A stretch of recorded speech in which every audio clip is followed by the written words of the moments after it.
Army के जो प्रवक्ता ने बोला है, ठीक बोला है कि क्लैश हुआ है जब मीटिंग हो रही थी, जिनमें जनरल लेवल की मीटिंग हो रही थी, फ्लैग मीटिंग हो रही थी, नेगोशिएशन चल रहे हैं, उस समय अगर फायरिंग हुई है, उसको कहते हैं परफिडी।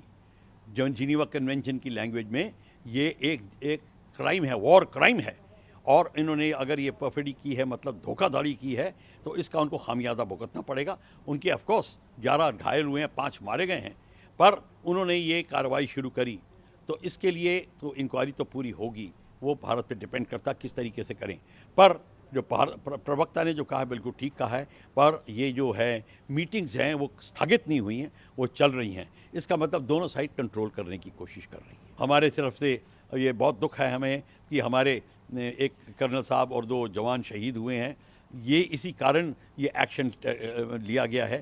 तो जो हमारे जो सैनिकों में, पंजाब रेजिमेंट में अत्यंत रोष है, उस there no doubt about it. तभी उनके 11 घायल हुए हैं और 5 मारे गए हैं, और अभी भी बैलेंस चेंज हो जाएगा, वो पता नहीं क्या होगा।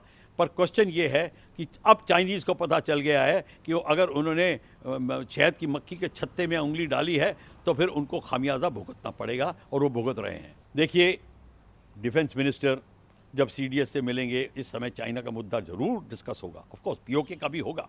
क्वेश्चन ये है, ये बहुत सीरियस मुद्दा है, और इसमें तीनों सर्विसेज का मामला इन्वॉल्व है। एयरफोर्स ऑलरेडी वहाँ है, ऑलरेडी चारों तरफ है, नेवी अपने पूरी सतर्क है, और यहाँ तक जहाँ तक कि सुझाव हम यही देंगे कि इस समय अगर मामला बढ़ता है और ऊपर उठता है, तो हमारी नेवी को मालदीव्स पे जाके उनके जो आर्टिफिशियल आइलैंड है उसके ऊपर कैप्चर कर लेना चाहिए।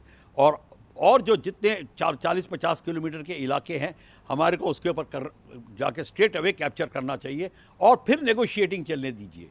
नेगोशिएटिंग अगर अब बात आगे बढ़ती है, तब अभी नेगोशिएटिंग चल रही है, हम नेगोशिएशंस की इज्जत कर रहे हैं, पर अगर अब पुश कम्स टू शव, तब ये होगा। देखिए, चाइना ये कहेगा, चाइना को कैसे, वो किस तरीके से अपने पब्लिक को अकाउंट देगा कि हमारे 11 घायल हुए हैं और 5 मारे गए हैं?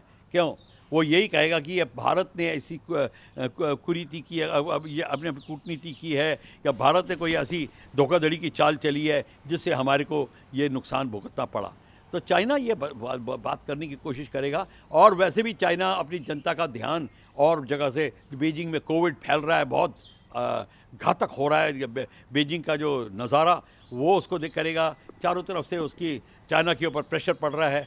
तो सब जगह से ध्यान बटाने के लिए चाइना ने ये करना है। और ये बात जब जस्टिफिकेशन देनी है, तो चाइना ये तो झूठ बोलना ही पड़ेगा कि भारत ने पहल की थी, हमको तो जवाबी कार्रवाई करनी पड़ी।